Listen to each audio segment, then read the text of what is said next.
আল্লাহ পাক রব্বুল আলামিন বলতেছেন ওয়াযাক্কিরহুম বিআইয়ামিল্লাহ, হে রাসূল আপনি আপনার উম্মতদেরকে, মানুষদেরকে আগের পূর্বে কি হয়েছিল শিক্ষণীয় যেই ঘটনাবলী আছে, শিক্ষণীয় যেই বিষয়গুলো আল্লাহ তাআলা এই দুনিয়ার মধ্যে যুগে যুগে ঘটাইছেন, আল্লাহ তাআলার আযাব ও গজবের কথা, আল্লাহ তাআলার রহমতের কথা, আল্লাহ তাআলার কুদরতের কথা, এগুলো আপনি আপনার এই উম্মতদেরকে, এই মানুষদেরকে বেশি বেশি স্মরণ করায় দিন, বেশি বেশি এদের সামনে আলোচনা করেন।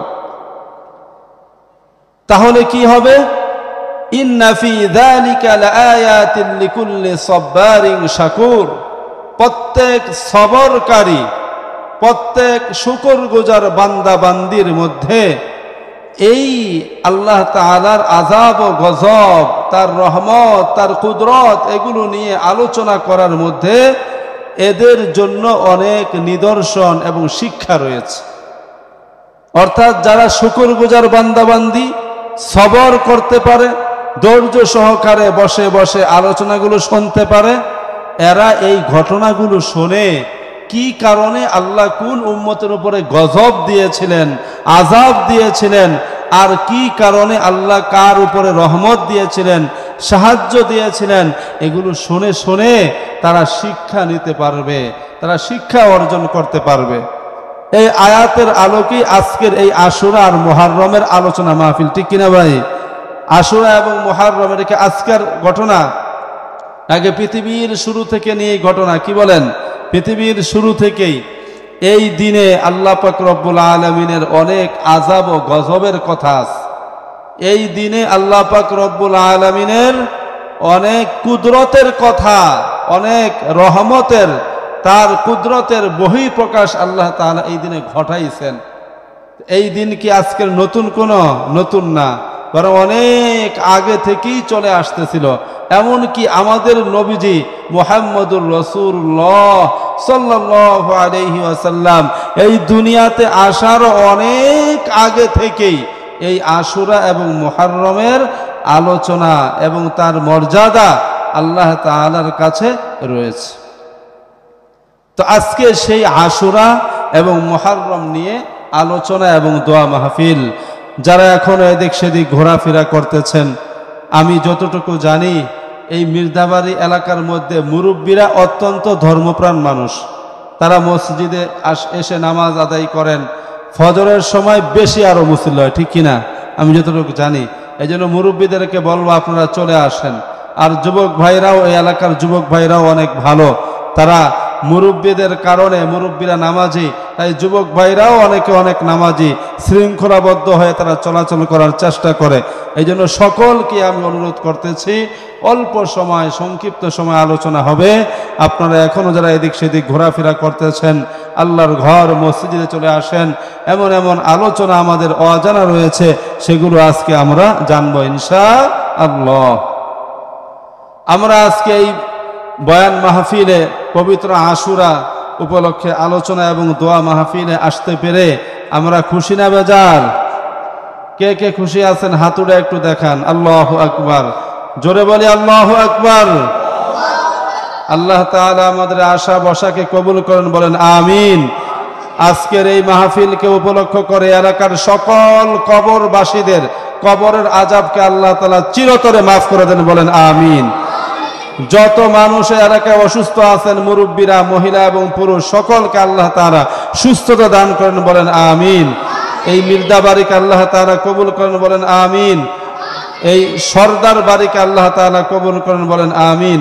এই মসজিদের সাথে যারাই লেগে আছেন, যাদের এই খেদমত আছেন, যুবক, বৃদ্ধ, বনিতা, সকলের খেদমতকে আল্লাহ তাআলা কবুল করেন, বলেন আমিন। আমরা এখন যেই মাসের মধ্যে আছে, এই মাসের নাম কি বলেন তো? এখন যেই মাসের মধ্যে আছে, আরবি মাস, এই মাসের নাম কি? মুহররম। মাশাআল্লাহ, মনে রাখতে হইব, মুখস্থ করতে হইব। কবরে গেলেও যদি জিগায় যেন বলা যায় মুহররম মাস, বলা যাইব না মুরব্বীরা? ইনশাআল্লাহ। আজকের এখন আমরা যেই মাসের মধ্যে আছি এই মাসের নাম কি?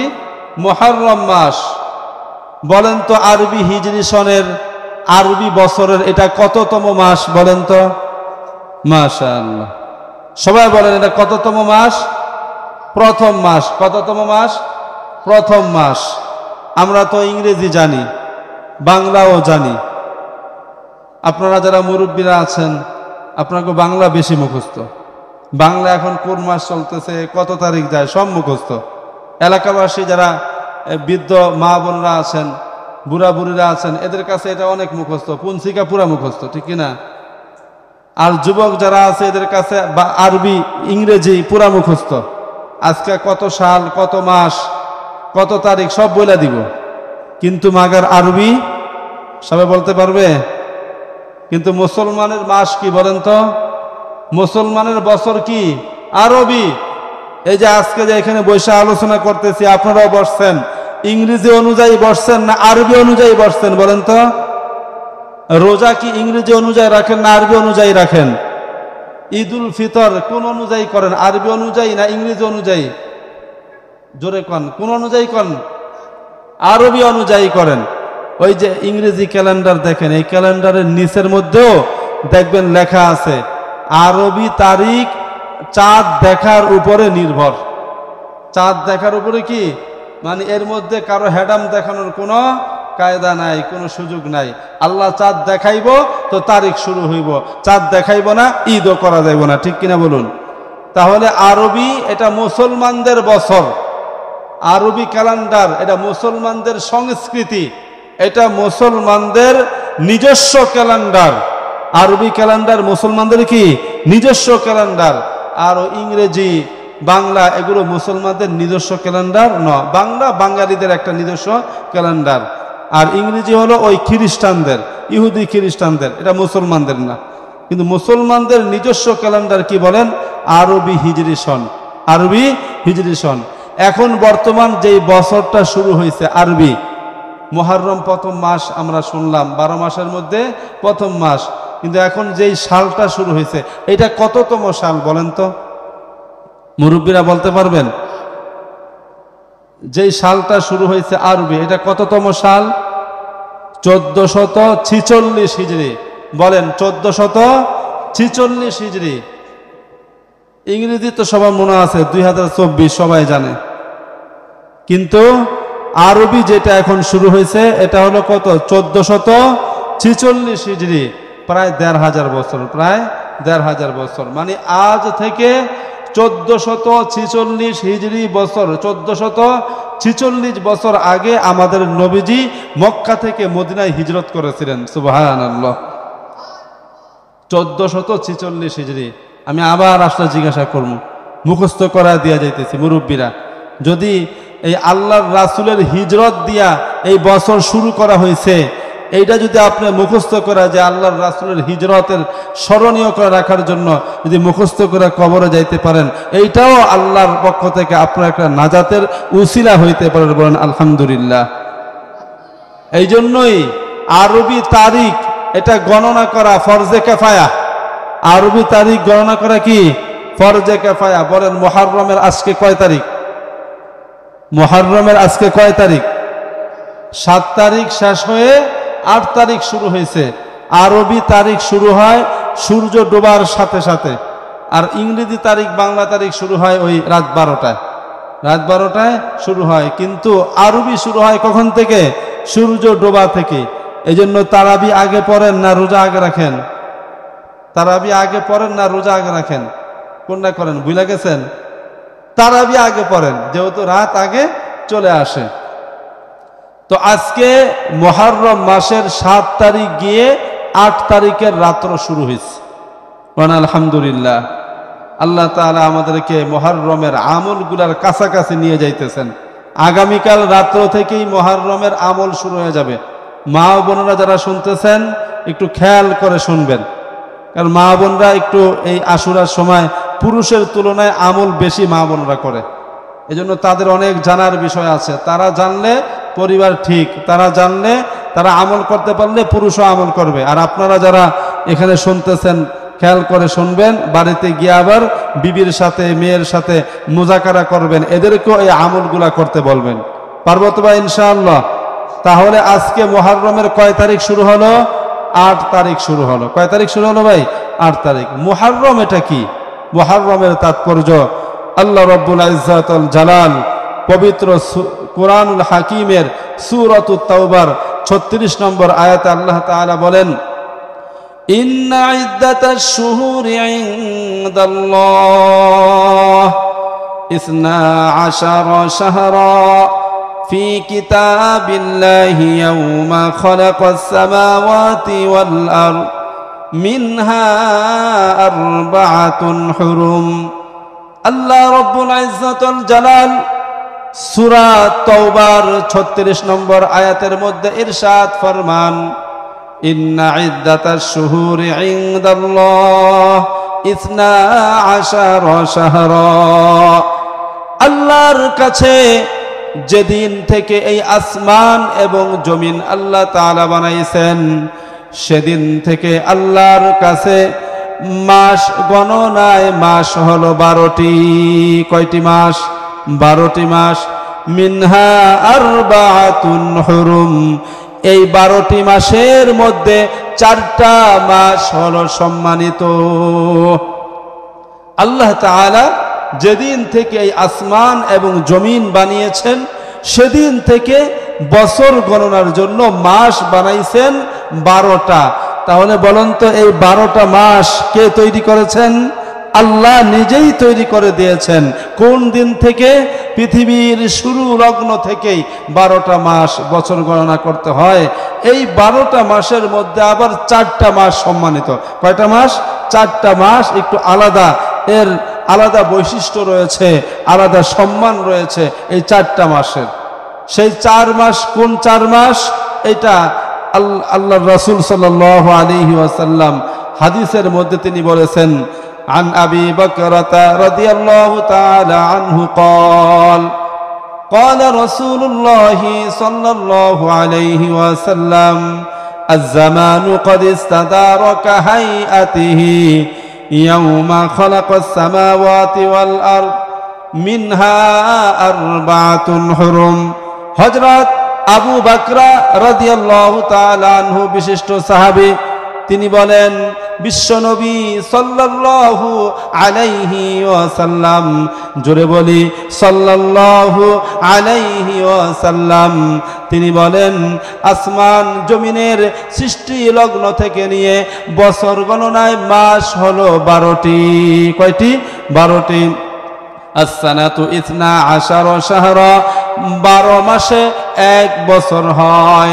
মিনহা আরবাআতুন হুরুম, এই 12টা মাসের মধ্যে 4টা মাস হলো সম্মানিত। সালাসাতুন মুতাওয়ালিয়াতুন, 3টা মাস হলো ধারাবাহিকভাবে, যুলকাদা ওয়া যুলহিজ্জা ওয়াল মুহররম, জিলকদ মাস, জিলহজ মাস এবং মুহররম মাস, ও রজব মুদর আল্লাযী বাইনা জুমাদা ওয়া শাবান। আর একটা হলো রজব মাস, যেটা জুমাদাল উখরা এবং শাবানের মাঝখানে। এই হাদিস দ্বারা আল্লাহর রাসূল সাল্লাল্লাহু আলাইহি ওয়াসাল্লাম 12টা মাসের মধ্যে যে 4টা মাস সম্মানিত কোরআনের মধ্যে বলছেন, ওই 4 মাসের নাম উল্লেখ করে তাফসীর করে দিয়েছেন। কোরআনের তাফসীর, তাফসীরুল কোরআন বিল কোরআন। কোরআনের অনেক বৈশিষ্ট্য আছে। কখনো কখনো কোরআনের এক আয়াত দ্বারা আল্লাহ তাআলা আরেক আয়াতে তাফসীর করেছেন, এক আয়াতের তাফসীর আরেক আয়াত দ্বারা করেছেন। আবার কখনো কখনো আল্লাহ তাআলা কোরআনের তাফসীর আল্লাহর রাসূল হাদিস দ্বারা করেছেন বিভিন্ন ভাবে। তো আল্লাহ পাক রব্বুল আলামিনের সূরাতুত তাওবার এই আয়াতের তাফসীর আল্লাহর রাসূল হাদিস দ্বারা করে জানিয়ে দিলেন। সেই 4টা মাস, এর মধ্যে একটা হলো মুহররম মাস। বলেন আলহামদুলিল্লাহ। এই 4 মাস সম্মানিত 4 মাসের মধ্যে একটা হলো কি? মুহররম মাস। মুহররম মাস, এই মাস তাহলে আমরা জানতে পারলাম এই মাসটা 4 সম্মানিত মাসের একটি মাস। এরকম একটা সম্মানিত মাসে আল্লাহ তাআলা আমাদেরকে নিয়ে এসেছেন হায়াত দারাজ করে। আমরা খুশি না বেজার? বলেন খুশি। তাহলে শুকরিয়া আদায় করি আমরা আলহামদুলিল্লাহ। পবিত্র মুহররম মাস চলতেছে। এই মুহররম মাস আরবি হিজরি সনের প্রথম মাস। বিশ্বনবী সাল্লাল্লাহু আলাইহি ওয়াসাল্লাম যখন এই দুনিয়াতে আসলেন, তার দুনিয়াতে আসার আগেও মুসলমানদের বা কোনো ক্যালেন্ডার ছিল না, কোনো ক্যালেন্ডার বা কোনো সাল এরকম ছিল না। ওই সময়ে মানুষ কোনো ঘটনাকে কেন্দ্র করে কোনো বিষয়কে মনে রাখত। যেমন অমুক বছর ভূমিকম্প হয়েছিল, তাহলে কোনো ঘটনা, এই ভূমিকম্প বড় একটা ভূমিকম্প হয়েছিল, মানুষ ওই নিজের কোনো কিছুকে মনে রাখার জন্য বলে যে অমুক ওই ভূমিকম্পের বছরের পরের বছর অমুকে জন্মগ্রহণ করেছে, ভূমিকম্পের বছরের পরের বছর। যেমন আব্রাহা, সে তার বিশাল হস্তি বাহিনী নিয়ে কাবা শরীফে আক্রমণ করেছিল। আল্লাহর রাসূল ওই হস্তি বাহিনীর ঘটনার 40 দিন মতান্তরে 50 দিন পরে জন্মগ্রহণ করেন। এই জন্য আল্লাহর রাসূলের জন্ম তারিখটা নির্দিষ্ট নাই, কোন দিন জন্মগ্রহণ করছেন। ইতিহাসবিদরা বলে থাকেন যে হস্তি বাহিনীর ঘটনার 40 থেকে 50 দিন পরে আল্লাহর রাসূল দুনিয়াতে আগমন করেন।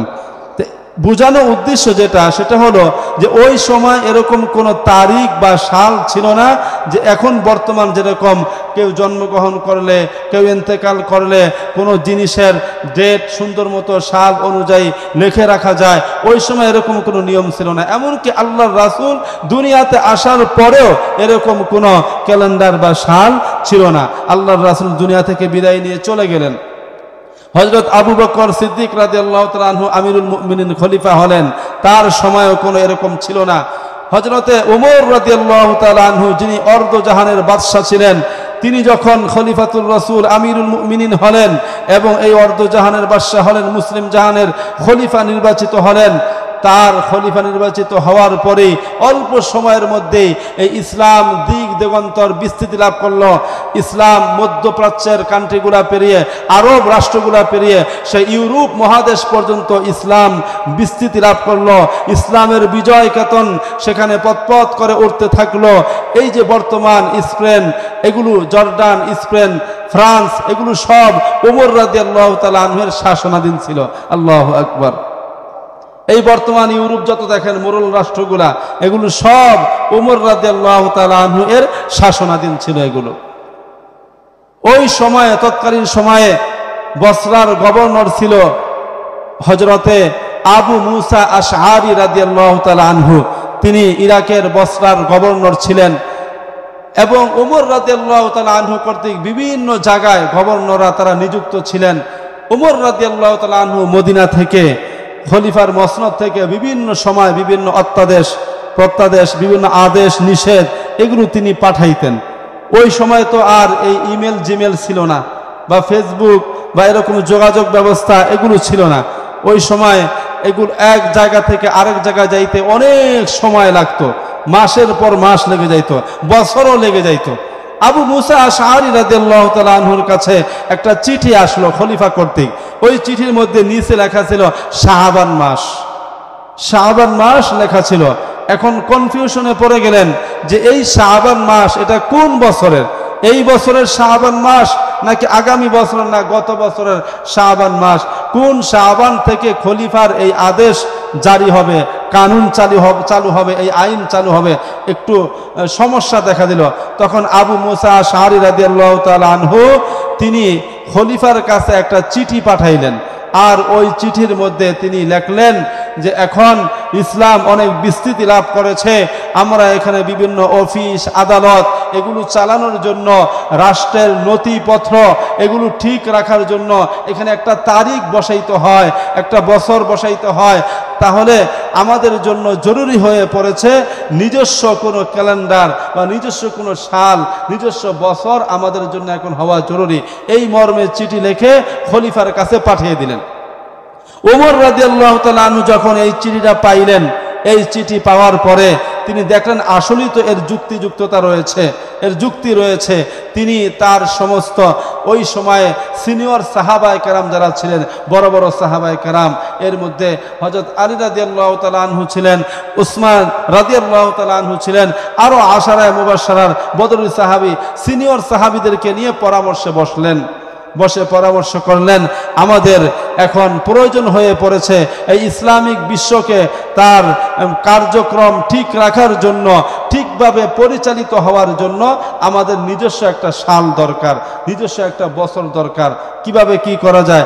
তখন কিছু সাহাবায়ে কেরাম পরামর্শ দিলেন যে আমাদের পার্শ্ববর্তী রোম এবং পারস্য, তারা তাদের নিজস্ব ক্যালেন্ডার রয়েছে, আমরা ওইটা ফলো করলেই তো হয়। আর কিছু সাহাবায়ে কেরাম, বেশিরভাগ সাহাবায়ে কেরাম পরামর্শ দিলেন, না, আমাদের ইসলামিক এই বিশ্ব পরিচালিত হওয়ার জন্য নিজস্ব ক্যালেন্ডারের প্রয়োজন আছে।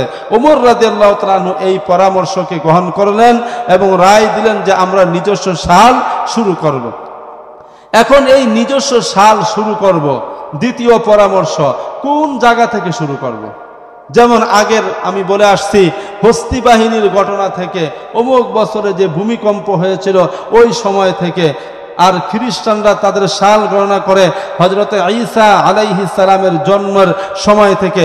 আমরা আমাদের এই আরবি সালকে কখন থেকে শুরু করব, এটা নিয়ে পরামর্শ। তখন 4টা পরামর্শ আসলো। কয়টা পরামর্শ?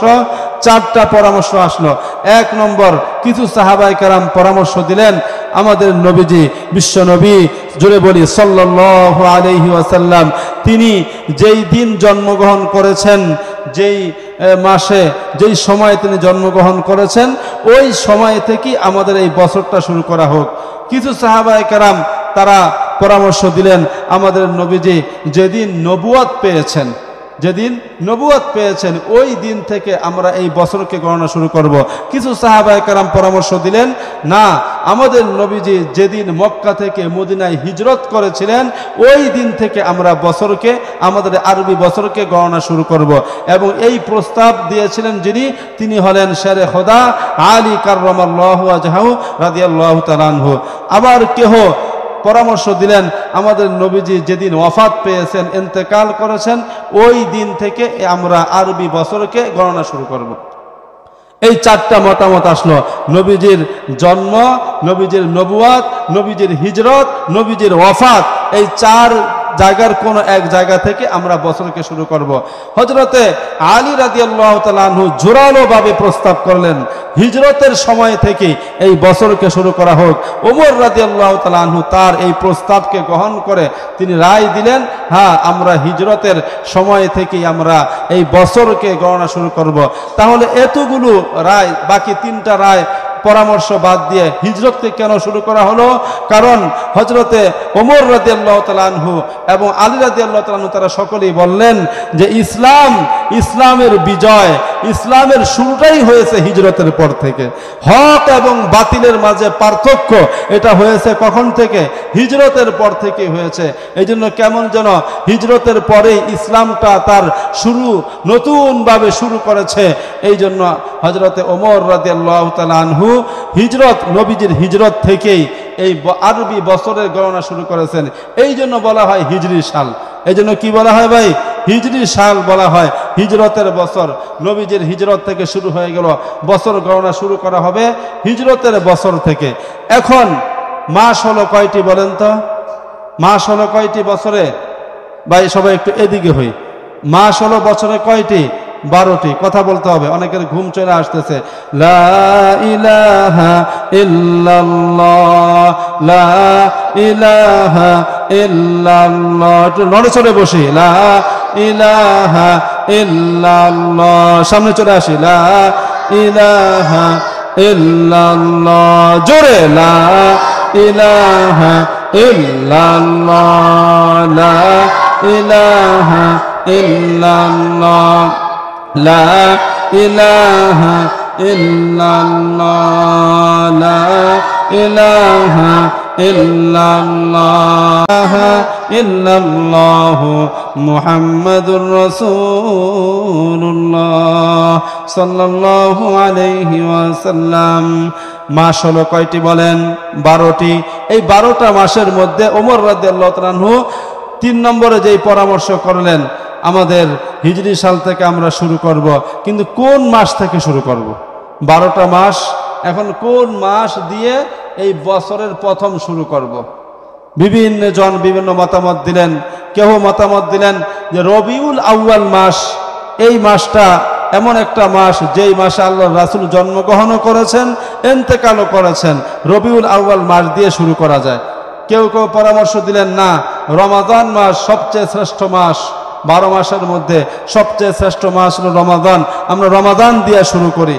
কেউ কেউ পরামর্শ দিলেন না, মুহররম মাস দিয়ে শুরু করি।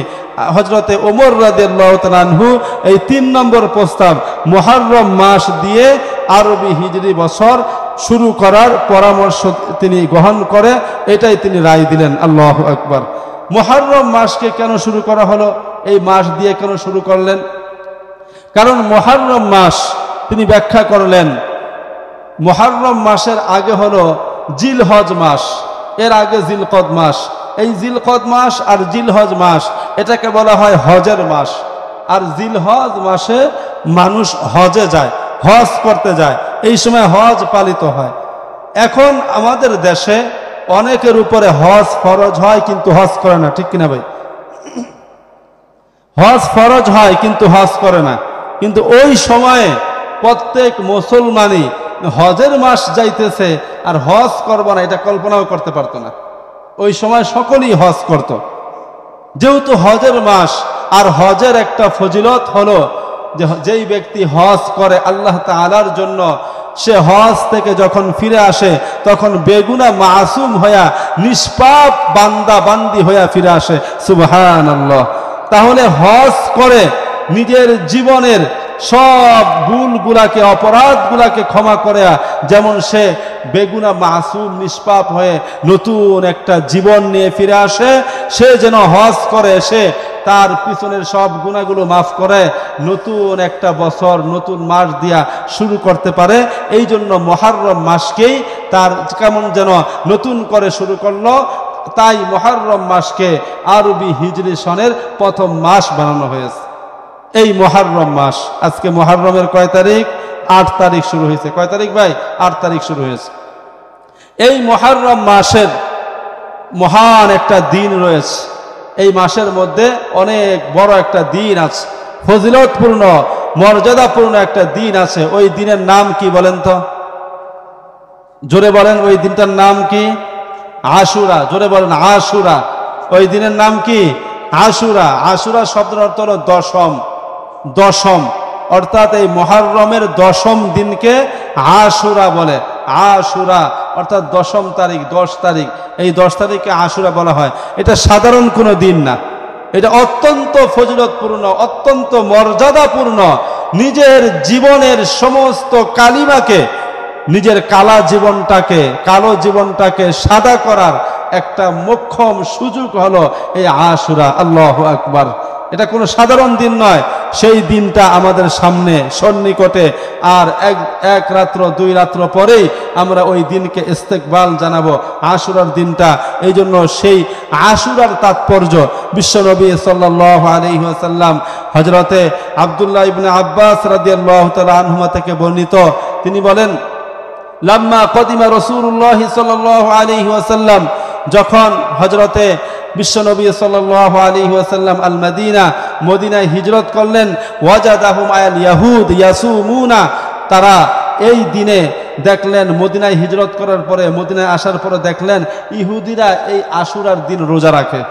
ফাকালা মা হাযা, আল্লাহর রাসূল বললেন, আরে তোমরা রোজা রাখো, তোমরা আল্লাহরই তো মানো না, আল্লাহকে মানো না, আল্লাহর বিধান মানো না, আল্লাহর রাসূলকে মানো না।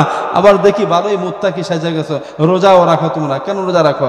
তখন তারা বলল, হাদা ইয়াউমুন সালিহ, হে মুহাম্মদ সাল্লাল্লাহু আলাইহি ওয়াসাল্লাম, এটা কোনো সাধারণ দিন নয়।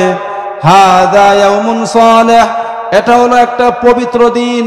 হাদা ইয়াউমুন আযীম, এটা অনেক অনেক মর্যাদাপূর্ণ মহান একটি দিন। সুবহানাল্লাহ। ফিহি নাজ্জাল্লাহু মূসা, এই দিনে হযরতে মুসা আলাইহিস সালামকে আল্লাহ তাআলা নাজাত দিয়েছিলেন। ওয়া আগরাকা আলা ফিরাউন, আর ফিরাউনকে সেই লোহিত সাগরের মধ্যে ডুবায়া মারছিলেন। ফাসাবা মুসা শুকরান লিল্লাহি তাআলা, এই জন্য মুসা আলাইহিস সালাম এই দিনে আল্লাহ তাআলার শুকরিয়া আদায়ের জন্য রোজা রেখেছিলেন। সিয়াম শুকর, এই জন্য এই আশুরার রোজার আরেকটা নাম হলো শুকরের রোজা, সিয়াম শুকরি, শুকর আদায়ের করার রোজা। মুসা আলাইহিস সালামকে আল্লাহ তাআলা এই দিন, এই আশুরার দিনে ফেরাউনের কবল থেকে, ফেরাউনের হাত থেকে মুক্তি দিয়েছিলেন। এই জন্য তিনি শুকরিয়া আদায় স্বরূপ আল্লাহ তাআলার কাছে রোজা রেখেছিলেন। ইহুদিরা বলতেছে আমাদের নবীজি যেহেতু শুকরিয়া আদায় স্বরূপ রোজা রেখেছেন, তাই আমরাও শুকরিয়া আদায় স্বরূপ আজকে রোজা রাখতেছি। একদিকে আল্লাহরে মানে না, আল্লাহরে কি করে না, মানে না, আল্লাহর নবীকেও মানে না, আবার আরেকদিকে মুত্তাকি, আরেকদিকে কি ভাই, মুত্তাকি। এরকম এই মার্কা মানুষ আমাদের সমাজে আসেনি? বলেন, আমাদের সমাজে এরকম মার্কা মানুষ আসেনি? আল্লাহর হুকুমগুলো ঠিক মতো পালন করে না, আবার বলে ইমান ঠিক আছে আমার, মাগার ইমান কি আছে, ঠিক আছে, মসজিদে আসে না, নামাজে আসে না, আবার দাবি করে ইমান ঠিক আছে। নামাজ হলো ইমানের মধ্যে পার্থক্যকারী, নামাজ হলো ইমান আর কুফরের মধ্যে কি ভাই, পার্থক্যকারী। যার নামাজ আছে তার ইমান আছে, যার নামাজ নেই তার ইমানও নাই। আর সে বলে নামাজ না পড়লেও কি আছে, ইমান ঠিক আছে। সে তার দাবিতে সত্যবাদী না মিথ্যাবাদী? বলেন মিথ্যাবাদী। আল্লাহ তাআলা আমাদেরকে এমন মিথ্যা থেকে হেফাজত করেন, বলেন আমিন। আল্লাহ রাসূল সাল্লাল্লাহু আলাইহি ওয়াসাল্লাম সাথে সাথে বললেন, ফাকালা রাসূলুল্লাহি সাল্লাল্লাহু আলাইহি ওয়াসাল্লাম আনা আহাক্কু বিমূসা মিনকুম। বিশ্বনবী সাল্লাল্লাহু আলাইহি ওয়াসাল্লাম বললেন, আনা আউলা বিমূসা মিনকুম, আরে তোমরা মুসার যত নিকট আত্মীয় তার চেয়ে বেশি আমি মুসার নিকটের লোক। তোমরা মুসার উম্মত দাবি করিয়া মুসার যত নিকটের লোক হও না কেন, আমি নবী, মুসাও নবী, আর নবীরা পরস্পরে ভাই ভাই। মুসা আমার ভাই, আমি মুসার বেশি নিকটের লোক। ও আহাত্তু বিসিয়ামিহি মিনকুম, তোমরা যদি আমার ভাইয়ের অনুসরণ করে রোজা রাখতে পারো, তাহলে সর্বপ্রথম আমি বেশি রোজা রাখার হকদার। রোজা যদি রাখতেই হয় তাহলে আমাকে আগে রোজা রাখা দরকার। ফাসামা রাসূলুল্লাহ সাল্লাল্লাহু আলাইহি ওয়াসাল্লাম, এই ঘটনা শোনার পরেই বিশ্বনবী সাল্লাল্লাহু আলাইহি ওয়াসাল্লাম নিজে রোজা রাখলেন। ওয়া আমারা বিসিয়ামিহি, এবং সাহাবায়ে কেরামকেও রোজা রাখার আদেশ দিলেন। নিজেও রোজা রাখলেন এবং সাহাবায়ে কেরামকেও কি করলেন, রোজা রাখার আদেশ দিলেন। এই হলো আশুরার তাৎপর্য। আশুরার দিন রোজা রাখা হয়। আশুরার দিন আল্লাহর রাসূল সাল্লাল্লাহু আলাইহি ওয়াসাল্লাম রোজা রেখেছেন। এই দিনে কি করা হয় ভাই, রোজা রাখা হয়। সাহাবায়ে কেরাম রোজা রাখলেন। হযরত আব্দুল্লাহ ইবনে আব্বাস রাদিয়াল্লাহু তাআলা আনহুমা থেকে আরেকটা হাদিস বর্ণিত, তিনি বলেন, হিনা সামা রাসূলুল্লাহ সাল্লাল্লাহু আলাইহি ওয়াসাল্লাম ওয়া আমারা বিসিয়ামিহি, যখন আল্লাহর রাসূল নিজেও রোজা রাখলেন আর সাহাবীদেরকেও রোজা রাখার আদেশ দিলেন, তখন সাহাবায়ে কেরাম আল্লাহর রাসূলকে জিজ্ঞাসা করলেন, ফাকালা আসহাবু রাসূলিল্লাহ সাল্লাল্লাহু আলাইহি ওয়াসাল্লাম হাযা ইয়াউমুন তুআযযিমুহুল ইয়াহুদ। সাহাবায়ে কেরাম বলেন, ইয়া রাসূলুল্লাহ, এটা তো এমন একটা দিন যেই দিনকে ইহুদিরাও সম্মান করে, আর নাসরাও সম্মান করে।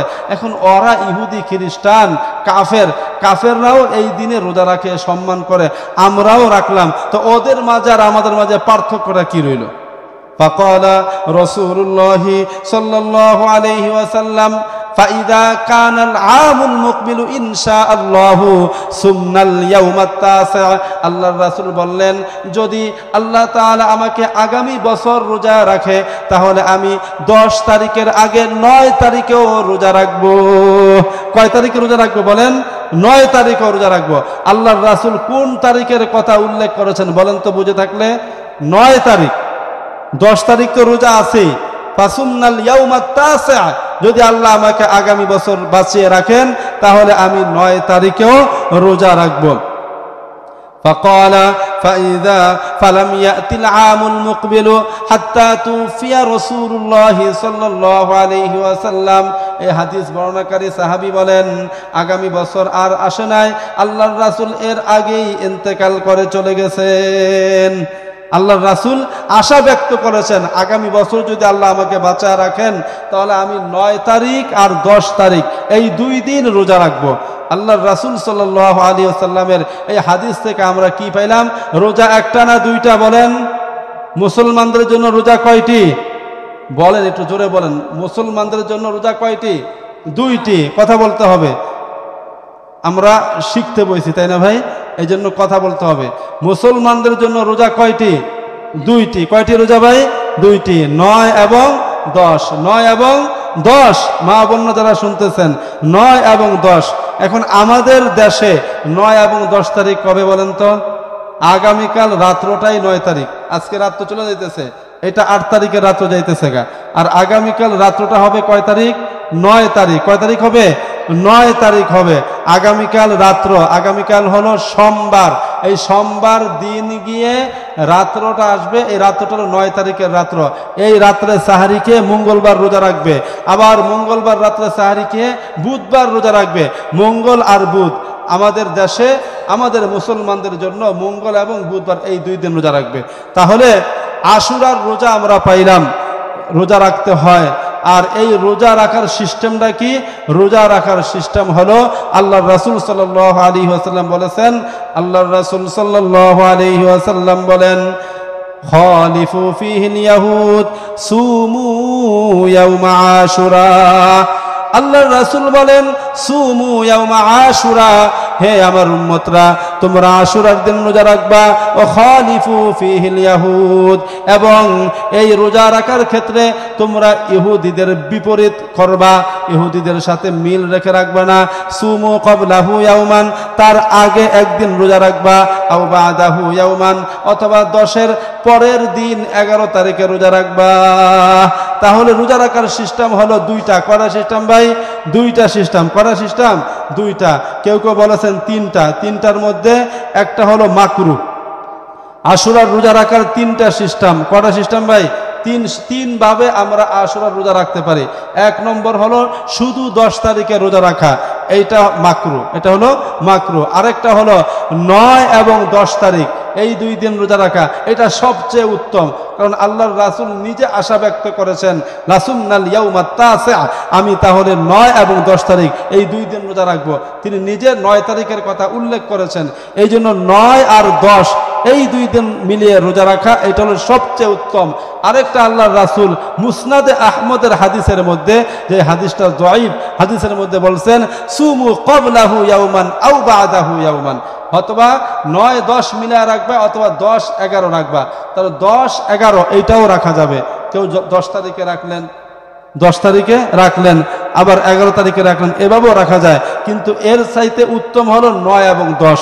তাহলে আশুরা রোজা রাখার শুধু 10 তারিখে রাখা এটা মাকরু, অথবা 9 এবং 10 তারিখ 2 দিন রাখা এটা সবচেয়ে উত্তম, অথবা 10 এবং 11 তারিখ এই 2 দিনে রাখা এটা একটু নিম্ন পর্যায়ের, মধ্যম পর্যায়ের। এই জন্য আমরা সকলে নিয়ত করি আশুরা রোজা রাখবো তো ইনশাআল্লাহ। আশুরা রোজা আমরা রাখবো। যদি আমরা আশুরার রোজা রাখি তাহলে আমাদের জন্য কি সওয়াব রয়েছে? বিশ্বনবী সাল্লাল্লাহু আলাইহি ওয়াসাল্লাম ইরশাদ ফরমান, আন উমর রাদিয়াল্লাহু তাআলা আনহু قال قال رسول الله صلى الله عليه وسلم صيام يوم عاشوراء احتسب على الله ان يكفر السنه التي قبله। বিশ্বনবী সাল্লাল্লাহু আলাইহি ওয়াসাল্লাম বলেন, কেহ যদি আশুরার রোজা রাখে তাহলে তার পিছনের একটি বছরের গুনাহ আল্লাহ মাফ করে দিবেন। সুবহানাল্লাহ। বাবা, একটি বছরের গুনাহ আল্লাহ মাফ করে দিবেন। আগামী বছর আপনারা যারা এই মুরব্বীরা আছেন, আগামী বছর হয়তো আমার আপনার জীবনে নাও আসতে পারে। এই বছরটা পাইছি, নিয়ত করে ফেলান যে আমি যেমনে হোক আশুরার রোজা অবশ্যই রাখবো ইনশাআল্লাহ। হয়তো আগামী বছর নাও পাইতে পারেন। এই শেষ জীবনের শেষ বছরে আপনি রোজাটা রাখলেন, এই একটা রোজার মাধ্যমে পিছনের 1 বছরে আল্লাহ তাআলা গুনাহ মাফ করে দিলেন। আপনার জীবনের কত গুনাহ কমলো চিন্তা করছেন কখনো? এই জন্য রোজা রাখবো তো ইনশাআল্লাহ। আশুরার রোজা আশুরার রোজা আমরা রাখবো অবশ্যই ইনশাআল্লাহ 9 এবং 10 তারিখে। দুই কারণে আশুরার রোজা কখনো ছাড়া উচিত নয়।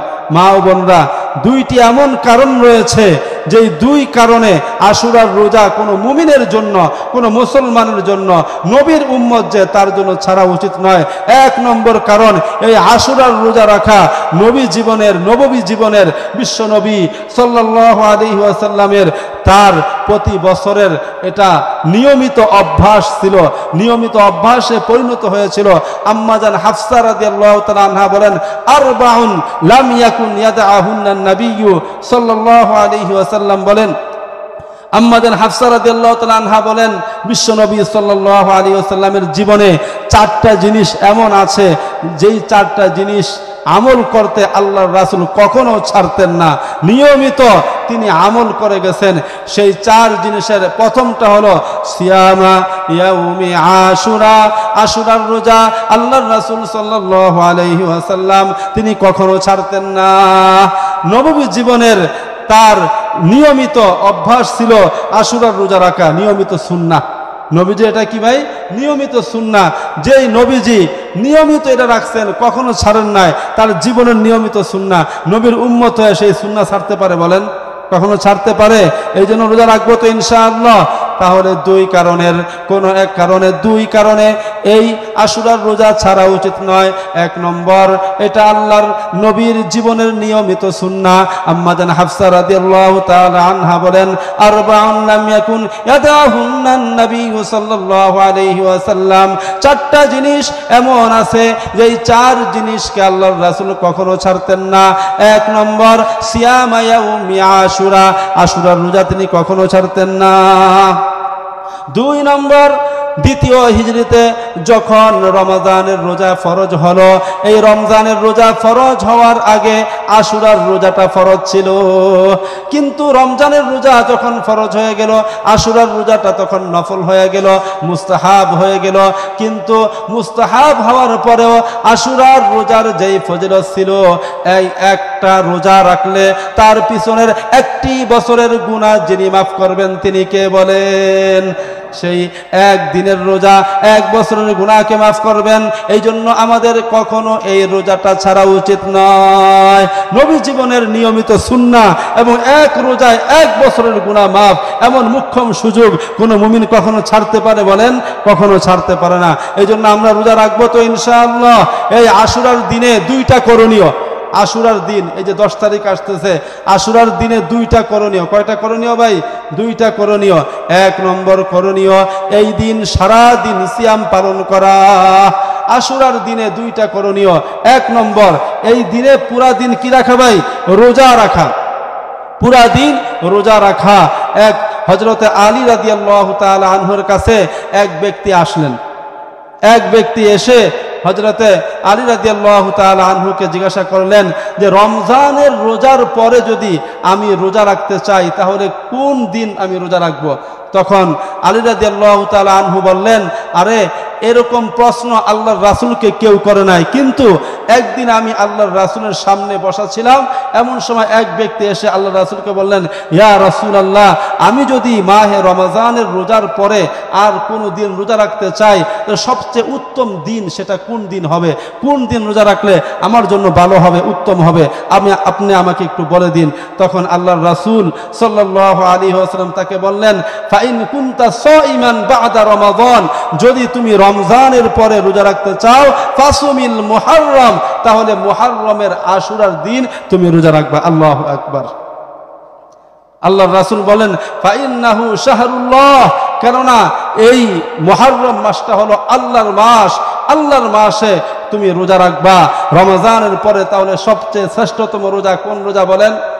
আফজালুস সিয়ামি বা'দা রমাদান শাহরুল্লাহিল মুহররম, রমজানের পরে সবচেয়ে শ্রেষ্ঠ রোজা হলো মুহররমের আশুরার রোজা। বলেন সুবহানাল্লাহ। 2 নম্বর এই মুহররম এই আশুরার দিনে 2 নম্বর করণীয় হলো তওবা করা, ইস্তেগফার করা। কারণ আল্লাহর রাসূল সাল্লাল্লাহু আলাইহি ওয়াসাল্লাম বলেছেন, ফিহি ইয়াউমুন তাবাল্লাহু আলা কওমিন, এই মুহররমের মধ্যে তার 10 তারিখ আশুরার দিন এমন একটা দিন যেই দিন আল্লাহ পাক রব্বুল আলামিন পিছনে বহু জাতির তওবাকে কবুল করেছিলেন। ওয়া ইয়াতুবুল্লাহু আলা কওমিন আখরিন, এবং কিয়ামত পর্যন্ত আরো অনেক মানুষের তওবাকে তিনি কবুল করবেন। এজন্য এই দিনে তওবা করা, এই আশুরার দিনে কি করা ভাই? তওবা করা। তাহলে আশুরার দিন 2টা করণীয়। 1 নম্বর এই দিন পুরা দিন রোজা রাখা, 2 নম্বর এই দিনে বেশি বেশি তওবা ইস্তেগফার করা। 1 নম্বর রোজা রাখা, কারণ এই রোজা রমজানের রোজার পরে সবচেয়ে শ্রেষ্ঠ রোজা।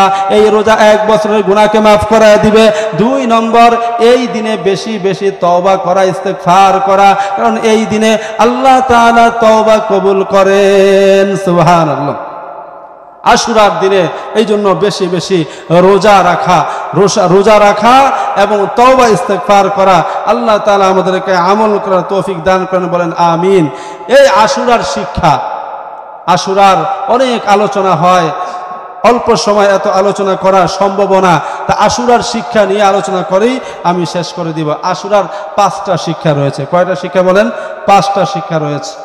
1 নম্বর শিক্ষা, আশুরার 1 নম্বর শিক্ষা হলো বিজয় এবং সফলতায় শুকরিয়া আদায় করব। কার বলেন? কার শুকরিয়া আদায় করব? আল্লাহর। ফাযাক্কিরহুম বিআইয়ামিল্লাহ ইন্না ফী যালিকা লাআয়াতিন লিকুল্লি সাব্বারিন শাকুর। আশুরার 1 নম্বর শিক্ষা হলো বিজয় এবং সফলতায় আমরা আল্লাহর শুকরিয়া আদায় করব। কার শুকরিয়া আদায় করব? হযরতে মূসা আলাইহিস সালাম, তাকে যখন ফেরাউনের কবল থেকে আল্লাহ নাজাত দিয়েছিলেন, বিজয় দান করেছিলেন, আর ফেরাউনকে লোহিত সাগরের মধ্যে ডুবাইয়া মেরেছিলেন, তখন শুকরিয়া আদায়ের জন্য আল্লাহর নবী মূসা রোজা রেখেছিলেন। এখান থেকে শিক্ষা হলো, এই জন্য আল্লাহ যদি কখনো সফলতা দান করে, কখনো বিজয় দান করেন, তাহলে আল্লাহর শুকরিয়া আদায় করতে হবে। নাকি নাচানাচি করতে হবে, লাফালাফি করতে হবে, গান বাজনা করতে হবে? আমরা তো এখন এরকমই দেখতে পাই, ঠিক কিনা ভাই? বিজয়ের দিন আসলে, বিজয় দিবস আসলে মানুষ লাফালাফি করে, গান বাজনার আয়োজন হয় সর্বত্র, ঠিক কিনা বলুন? তাহলে শুকরিয়া আদায় হলো? বিজয় দিবসে যদি আমরা গান বাজনা করি, ডিজে পার্টি করি, অশ্লীলতা করি, বেহায়াপনা করি, নারী পুরুষ একসাথে মিলে ডিজে পার্টি করে বেহায়াপনা করে শহীদদের সেই অবমাননা করলো, শুকরিয়া আদায় হলো? বলেন, শুকরিয়া আদায় হলো না। এই জন্য বিজয় এবং সফলতায় আমরা শুকরিয়া আদায় করব। কার বলেন? আল্লাহর শুকরিয়া আদায় করব। কার শুকরিয়া আদায় করব বলেন? আল্লাহর শুকরিয়া আদায় করব। 2 নম্বর আশুরার শিক্ষা, এই আশুরার দিনে আল্লাহর রাসূল কি করতেন বলেন? রোজা রাখতেন। এবং হাদিসের মধ্যে এসেছে সাহাবায়ে কেরাম নিজেরা রোজা রাখতেন এবং তাদের সন্তানদেরকে, এই ছোট ছোট সন্তান যারা আছে এদেরকেও রোজা রাখাইতেন, এদেরকেও রোজা রাখার প্রতি উদ্বুদ্ধ করতেন সাহাবায়ে কেরাম। এই জন্য 2 নম্বর শিক্ষা হলো এই দিনে নিজে রোজা রাখা এবং নিজের সন্তানদেরকেও রোজা রাখার প্রতি উদ্বুদ্ধ করা।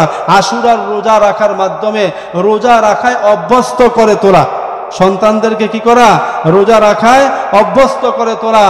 এই জন্য সন্তানদের প্রতিও খেয়াল রাখতে হবে, শুধু নিজে আমল করলেই হবে না, সন্তানদেরকেও কি করতে হবে? সন্তানদের প্রতিও খেয়াল রাখতে হবে। সন্তানরা, নিজের ছেলে মেয়েরা তারা কিভাবে ইসলামের উপরে থাকতে পারে, দ্বীনের উপরে চলতে পারে, এটাও অভিভাবকের দায়িত্ব, অভিভাবকের প্রধান কর্তব্য, অন্যথায় আল্লাহর কাছে ধরা খাইতে হবে। বিশ্বনবী সাল্লাল্লাহু আলাইহি ওয়াসাল্লাম বলেন, সালাসাতুন হারামাল্লাহু আলাইহিমুল জান্নাহ, 3 শ্রেণীর ব্যক্তি এমন রয়েছে যেই 3 শ্রেণীর মানুষের উপরে আল্লাহ তাআলা জান্নাতকে হারাম করে দিয়েছেন।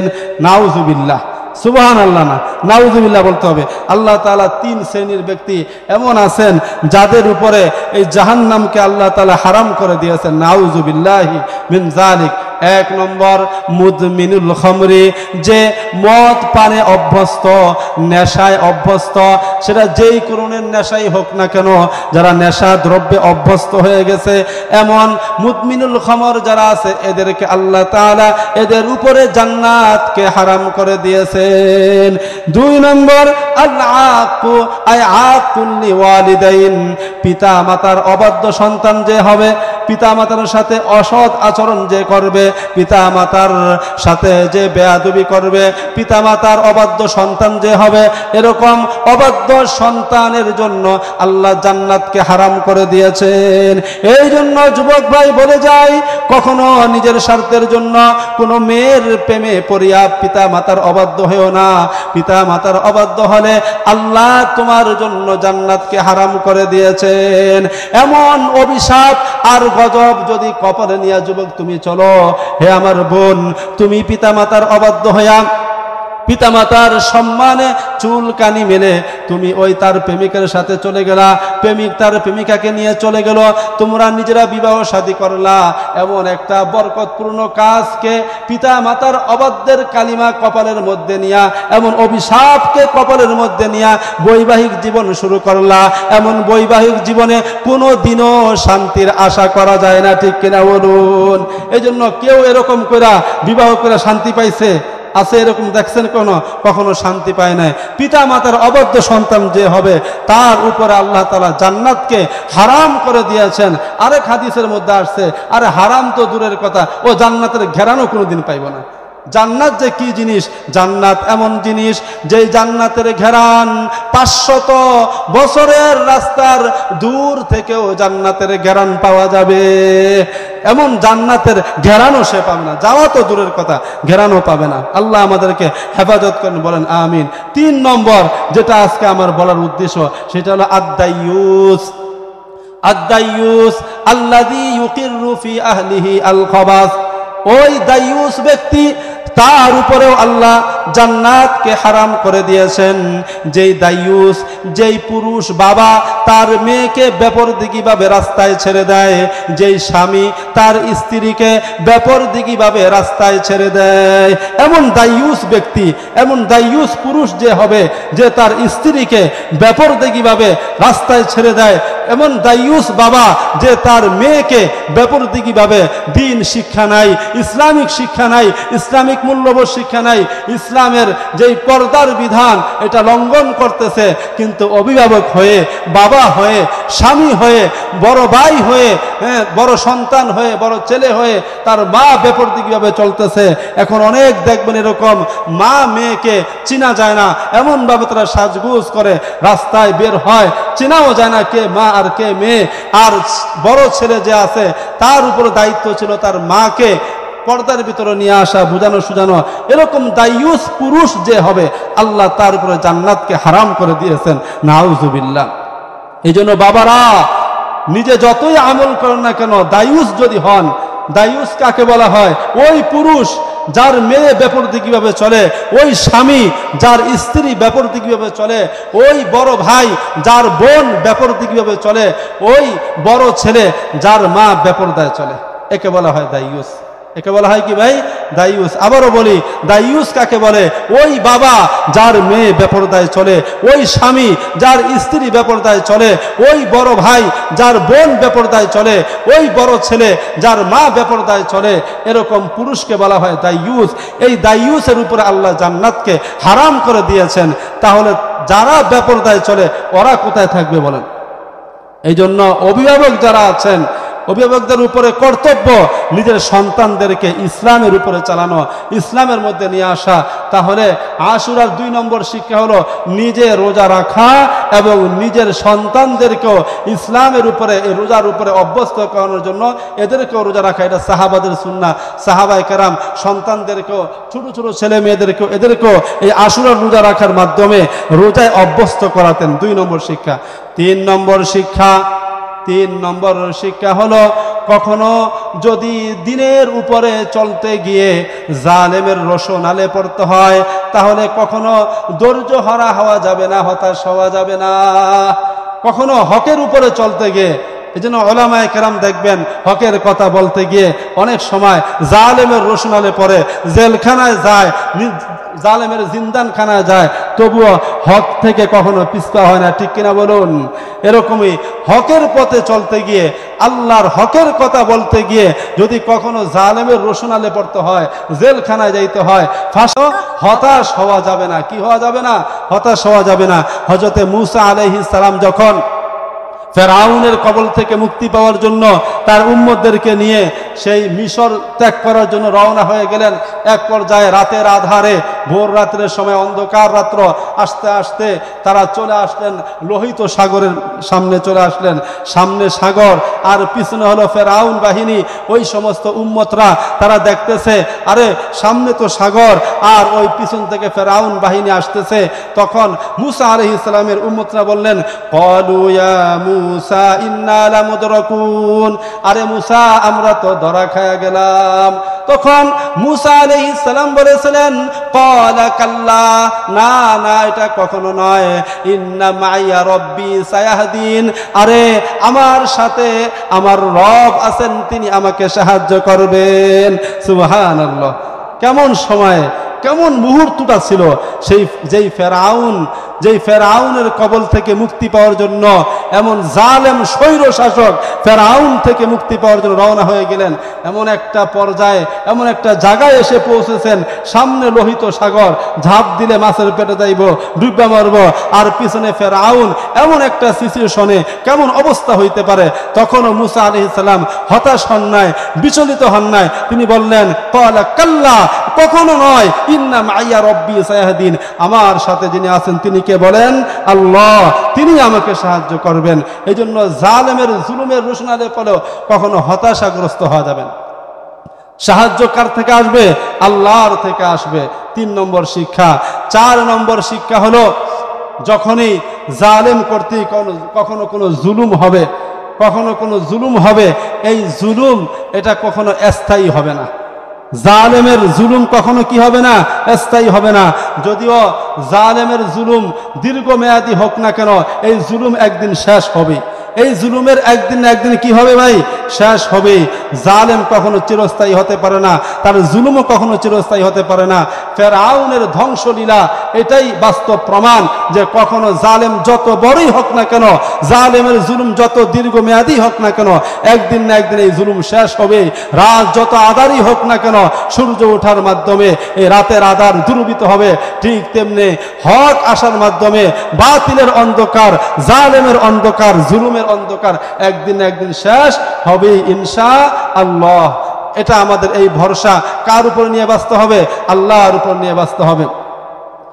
5 নম্বর শিক্ষা, মুহররমের আশুরার 5 নম্বর শিক্ষা হলো, আল্লাহর রাসূল সাল্লাল্লাহু আলাইহি ওয়াসাল্লাম বলেছেন, সুমু ক্বাবলাহু ইয়াওমান সুমু ইয়াউমি আশুরা।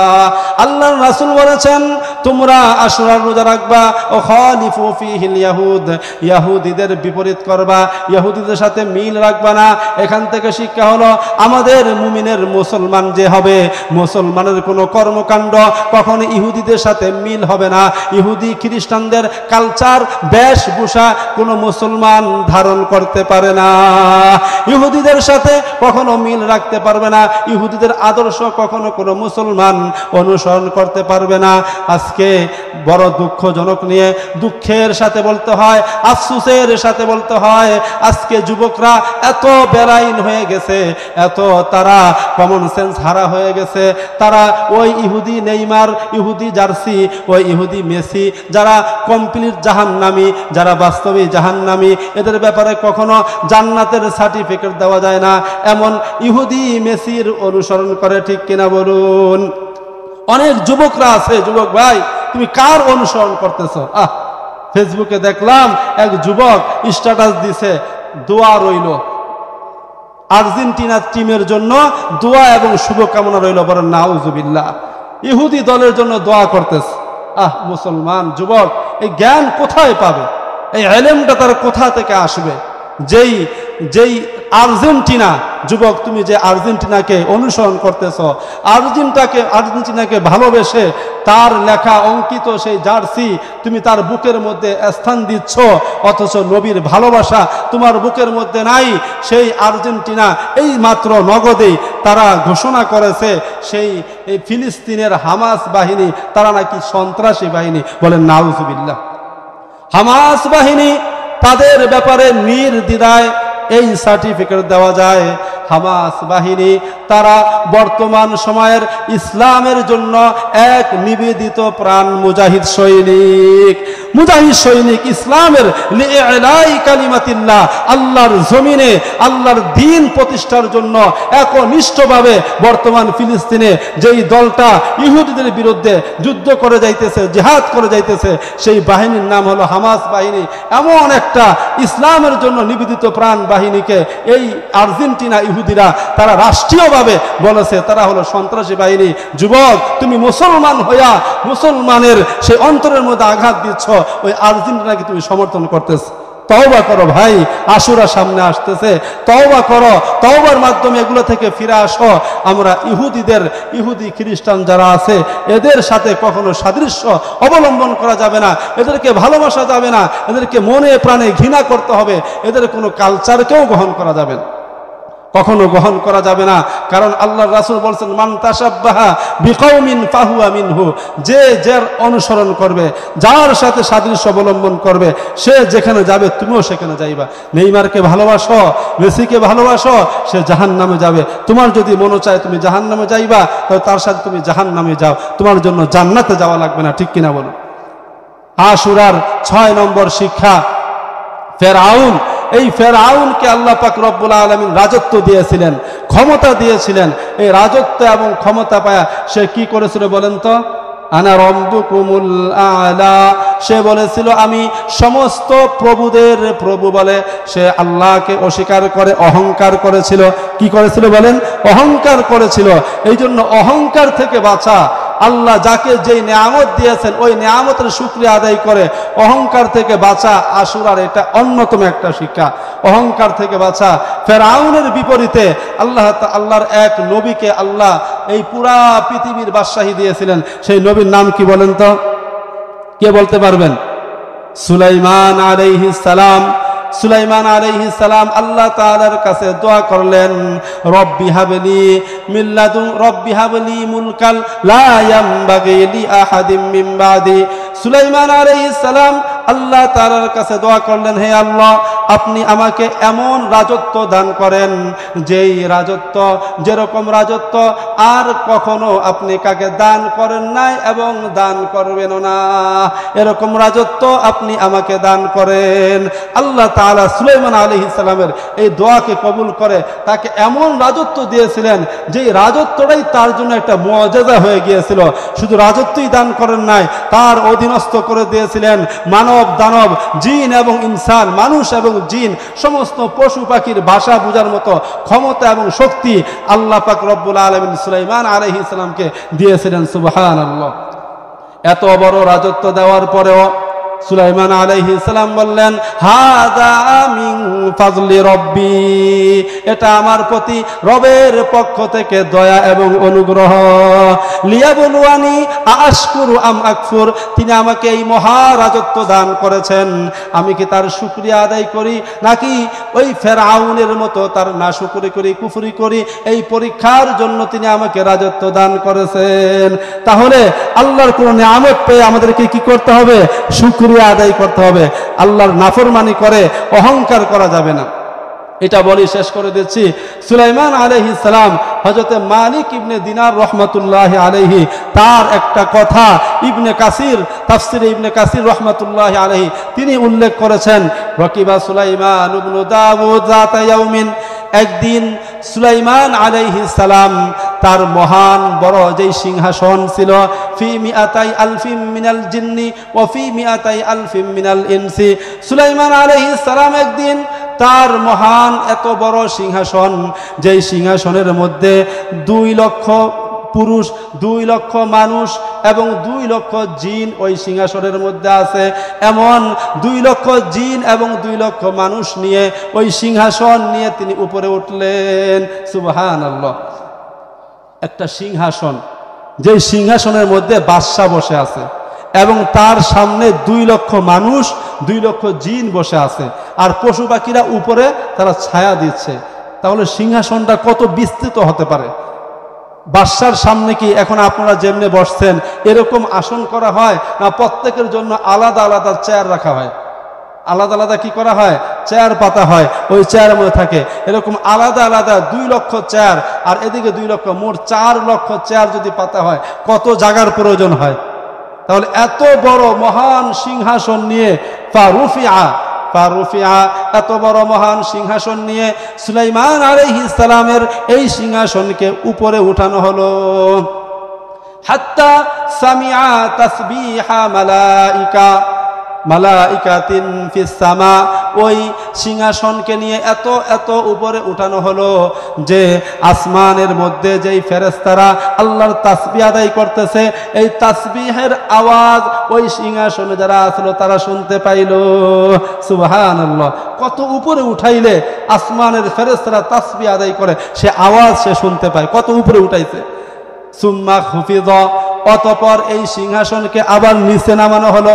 নিচে নামাইতে নামাইতে এত নিচে নামানো হলো, হাত্তা মাসাত কদামুহু মা আল বাহার, এত নিচে নামানো হলো ওই সমুদ্রের মধ্যে যেই পানি ছিল, ওই সিংহাসনে সুলাইমান আলাইহিস সালাম বসা ছিলেন, তার পা ওই সমুদ্রের পানিকে স্পর্শ করলো। যেরকম উপরে উঠানো হয়েছে ওরকম নিচে নামানো হয়েছে। সুম্মা সামিউ সাউতান, যখন এই নিচে নামানো হলো তখন ওই সিংহাসনে যারা ছিল সকলেই একটা অদৃশ্য হতে একটা আওয়াজ শুনতে পেল। ওই আওয়াজটা ছিল এমন, লাউ কানা ফি সাহিবিকুম মিসকালু যাররাতিন মিন কিবার। ও জিন এবং ইনসান শুনিয়ে রাখো, এই যে তোমাদের সাহেব, তোমাদের নবী, যাকে আমি এই মহান রাজত্ব এবং সিংহাসন দান করেছি, যদি এই মহান রাজত্বের কারণে, এই বড় সিংহাসনের কারণে তার মধ্যে যদি সরিষার দানা পরিমাণও অহংকার থাকতো, লা খুসিফা বিহি আবআদা মিম্মা রুফিআ, তাহলে এই সামান্য অহংকারের কারণে সুলাইমান এবং সুলাইমানের সিংহাসন সহ যত উপরে উঠানো হয়েছে তার থেকেও আবআদা মিম্মা রুফিআ, তার থেকেও বেশি মাটির নিচে দাবায়া দেওয়া হইতো। নাউজুবিল্লাহ। সুলাইমান আলাইহিস সালাম কিন্তু অহংকার করেছিলেন না আল্লাহর শুকরিয়া আদায় করেছিলেন? আল্লাহর শুকরিয়া আদায় করেছিলেন। তাহলে আশুরার 6টা শিক্ষা।